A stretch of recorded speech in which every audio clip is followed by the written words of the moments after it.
Hello YouTube, this is Alexander again, and today is kind of discovering day because I have on the bench some little module able to trigger some different voltage from different power supply like that.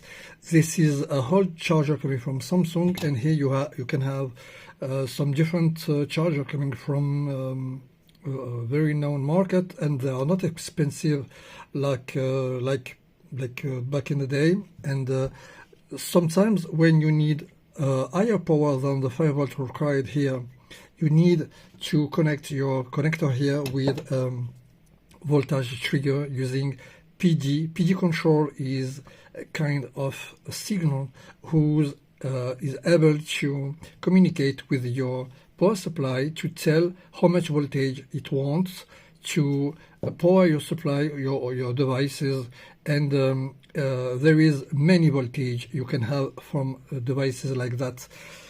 Your laptop is able to work with this kind of chip C connector because your laptop need usually 20 volts. 20 volts with a 3 amp.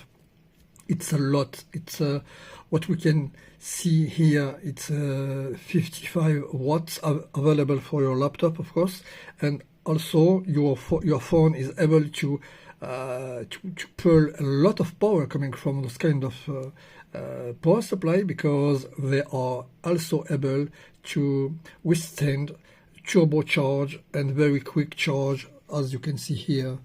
It's written quick charge 0.3. Okay.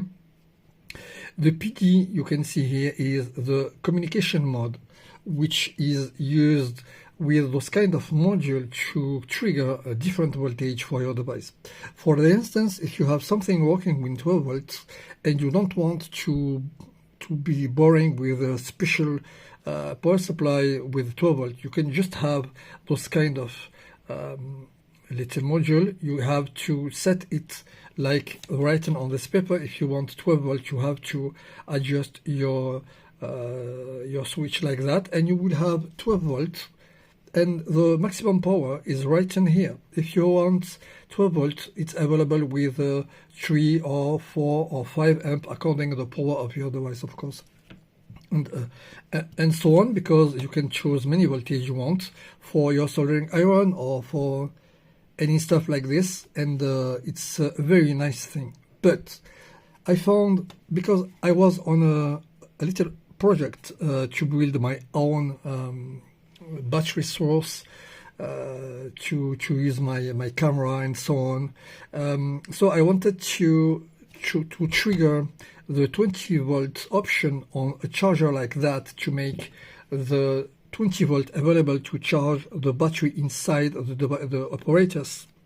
I have not finished this product because the main circuit is here, and actually the first thing I wanted is to trigger this voltage here to have a 20 volt because I wanted this device to be able to charge his own battery on the pack. Okay, so I purchased those kind of units, those kind of PCB, but there was many of them, and of course I wanted to try another kind of, because we didn't know if it can be switchable for you, if this one is switchable, because we don't know according if a manufacturer is able to make better products than another.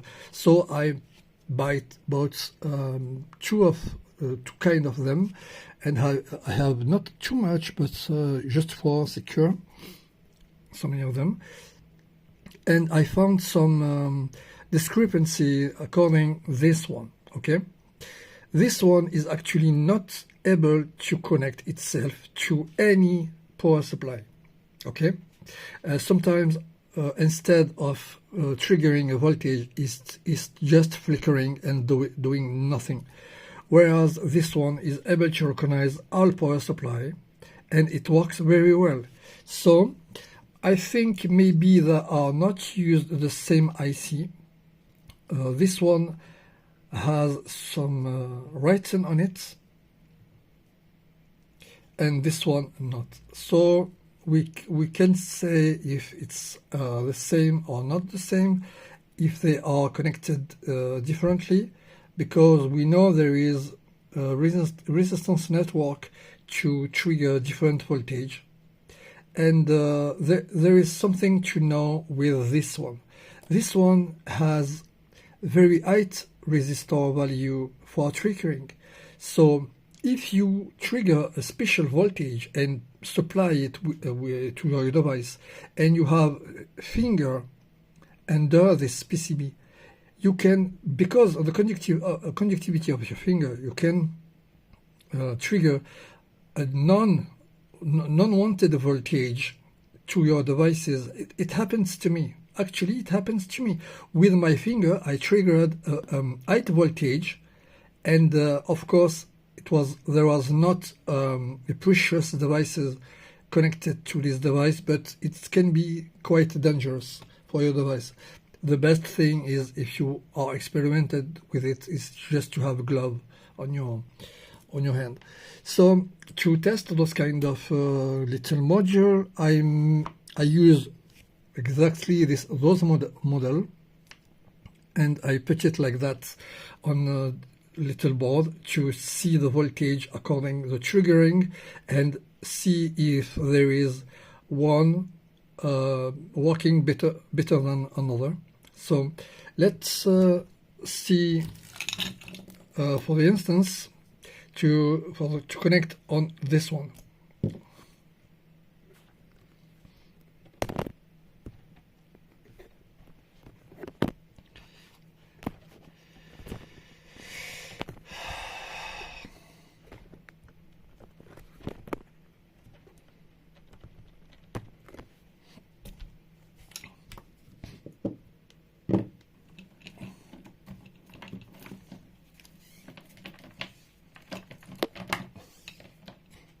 Okay.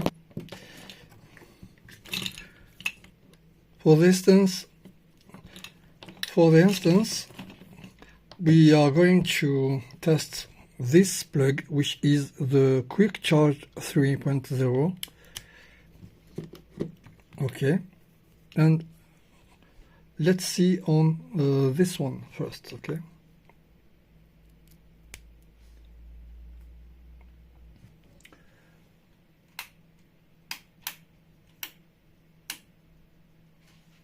Okay, you can see 12 volts, because actually the voltage triggered on this device is not 12 volt, it's 20.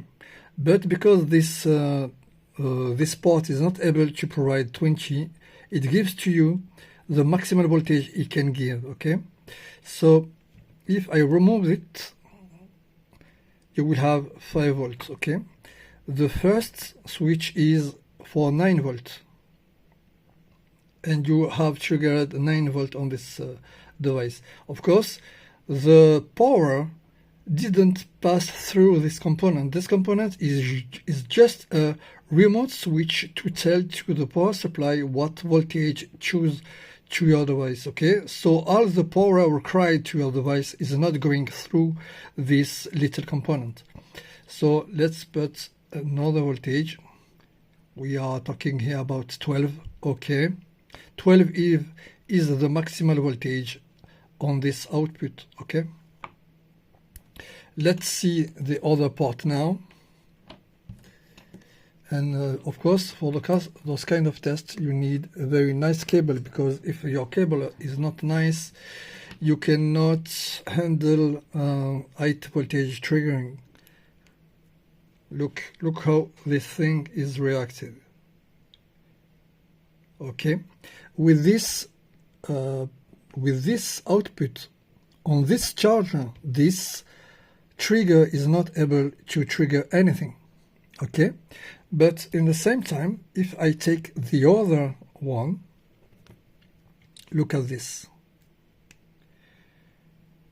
Okay, you can have 20 volt on the type C output, and it works very nice. And according the schematic of the switch here, if we want 5 volts, you just have to do like this. Okay, because you have a multiple choice here. Okay, and according to the draw here, if you want 9 volts, you have 9 volt, okay?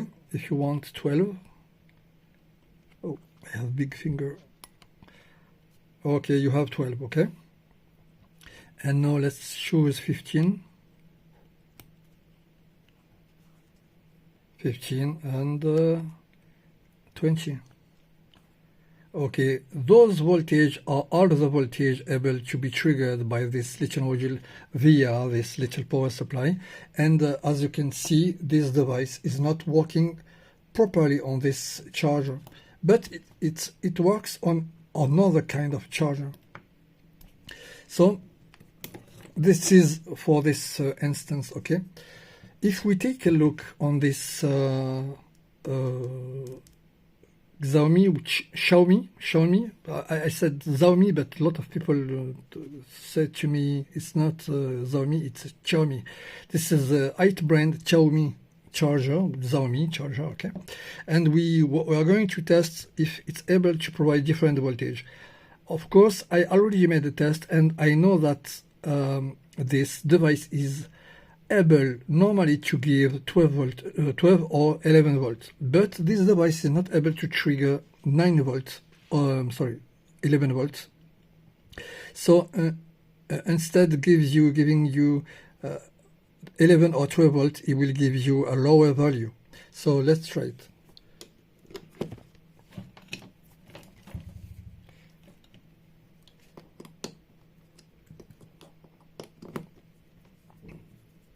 Okay, first let's try this one, which is a little bit tricky. Okay, now it's giving this phone charger is able to give 20 volts, which is very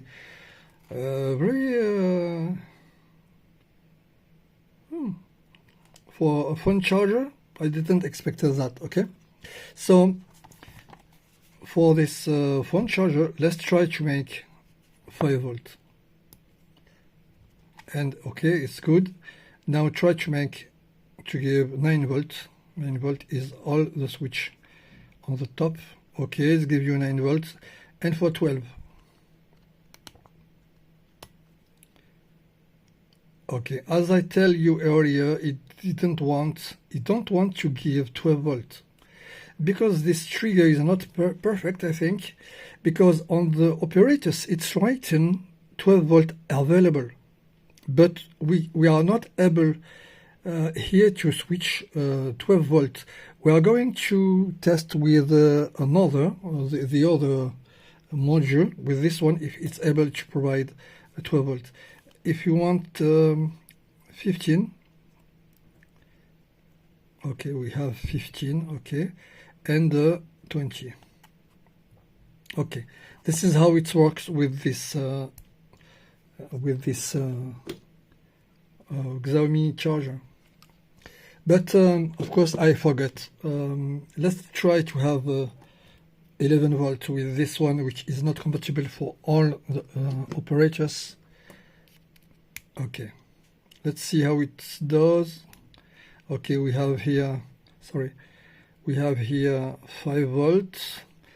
Here we expect 9 volts. Okay, this one is very sensitive to our finger. It doesn't want to give 12 volt. Okay, now 15. We have 15 and 20. Okay, we have 20, but this module is not.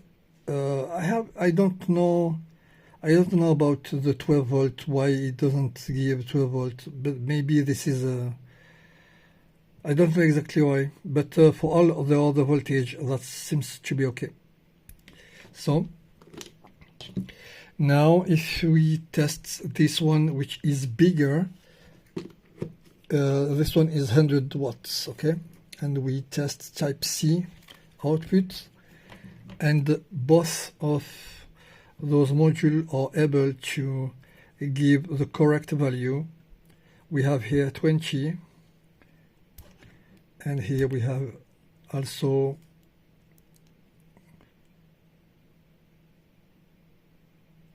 we have you can see it's flickering, and I don't know why. I don't know why. Okay.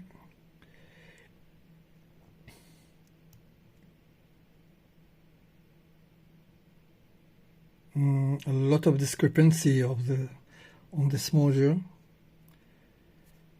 I don't know what happened. And now we have 20. As you can see, there is some discrepancy. Sometimes it gives the bad value. Okay. Maybe my finger, I don't know, because this device is very sensitive to parasites and contacts with your finger, so you need to deal with it, I think.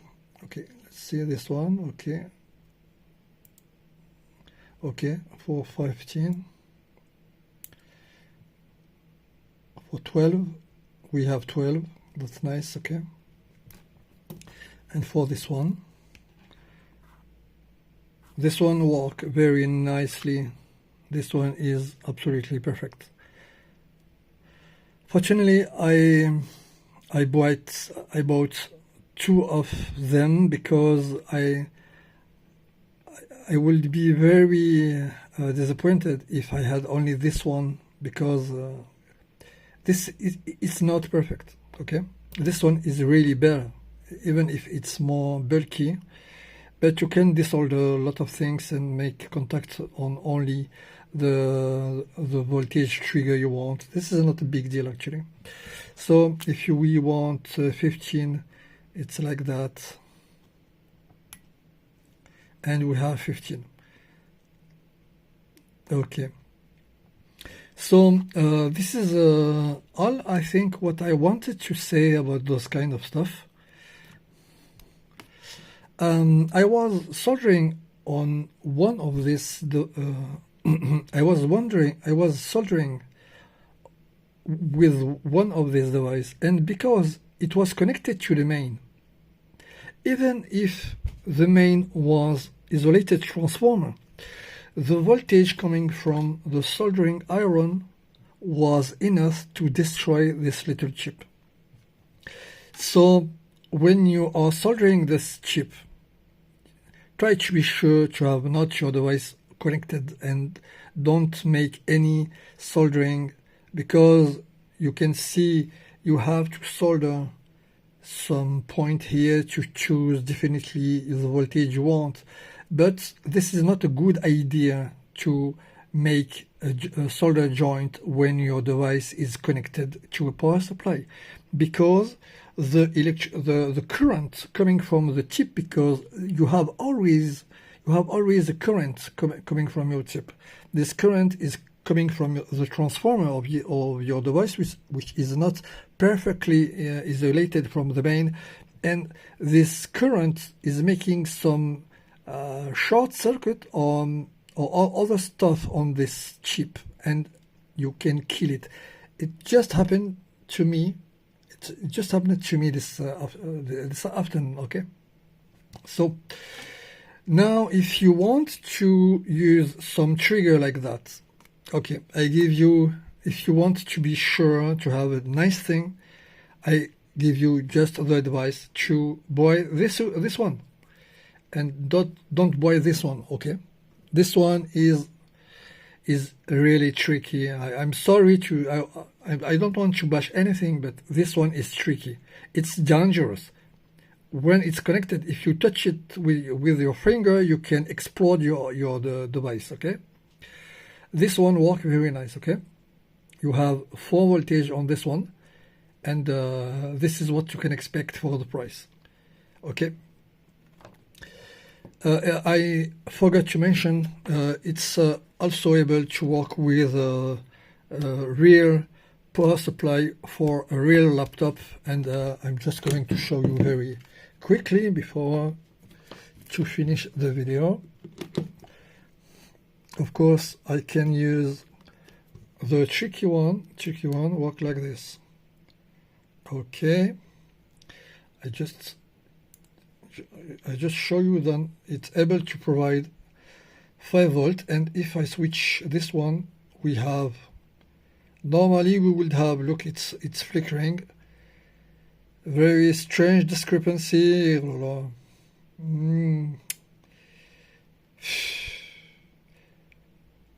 like it's very sensitive to something. Okay. 15 is okay, but 20 we have a problem. We have 20 now. Okay, I can't explain why, but the other one, this one, you can have all the voltage you want immediately without any compromise. Look at this, it's perfectly working. This one is better than this one. I made this this voltmeter because it will be more easier to shoot, because if you connect a voltmeter and you understand what I mean, it's not very ergonomic. I really preferred for the test to make their own voltage voltmeter like this.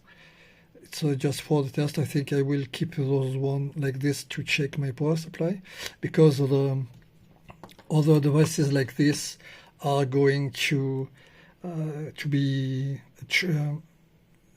triggered in some project or some box I wanted to build, because sometimes you need higher voltage to charge battery, but this one is a little bit tricky.